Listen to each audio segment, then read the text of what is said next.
IDF-ი უკვე 14 წლის მანძილზე მუშაობს ერთი მხრივ, რომ მიაღწიოს არქივების ღიაობას, საარქივო სივრცის ღიაობას და მეტხელმისაწვდომობას მკვლევარებისთვის და ასევე ჩვენ აქტიურად ვიკვლევთ, ვადგენთ სხვადასხვა მონაცემთა ბაზებს, რომელსაც შემდეგ ვხდით საჯაროს. ჩვენი კვლევის ფარგლებში ძალიან ბევრ ადამიანს დავეხმარეთ დისტანციურად, რათა მიეგნო ამა თუ იმ დოკუმენტისთვის და რამდენიმე მაგალითია გამოსაყოფი, მაგალითად იყო ადამიანი, რომელმაც არ იცოდნენ საკუთარი წინაპრის დახვრეტის თარიღი საქართველოში და ჩვენ კვლევის შედეგად უპოვეთ ეს დღე. ბევრ მათგანს აღმოუჩინეთ რეპრესირებული წინაპრები, რომელთა შესახებ მათ არა მხოლოდ მათი თქვათ რეპრესიების პერიპეტიები, არამედ ზუსტი დაბადების თარიღიც არ იცოდნენ, შემდეგ რეპრესიების შემდეგ რა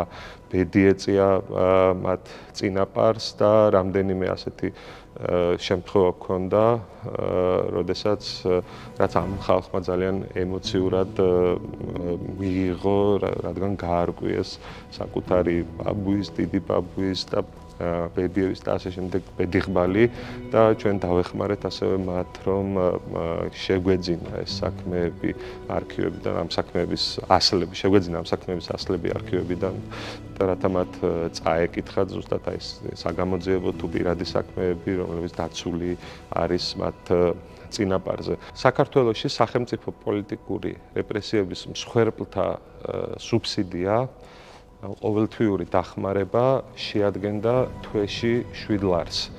ეს იმ ხალხისთვის, რომლებმაც უდიდესი ტანჯვა-წამება შეიძლება ითქვას გამოიარეს საბჭოთა პოლიტიკური სისტემისგან. ჩვენ ბოლო რამდენიმე წლის მანძილზე ვცდილობდით, რომ ეს მართლაც სამარცხვინო რეალობა 7 ლარი სასაცილო თანხა შეგვეცვალა მომავალი წლის ბიუჯეტში გათვალისწინებულია სუბსიდიების ზრდა და ის აღარ იქნება 7 ლარი. იქნება 40 ლარი, რომელიც ასევე არ შეესაბამება იმ დიდ ტკივილს, იმ დანაკლის, იმ ტანჯვას, რაც ამ ხალხმა განიცადა, თუმცა გარკვეულწილად ეს დაახლოებით 10,000 ჩვენი მოქალაქისთვის არის პრესტიჟის ამბავი.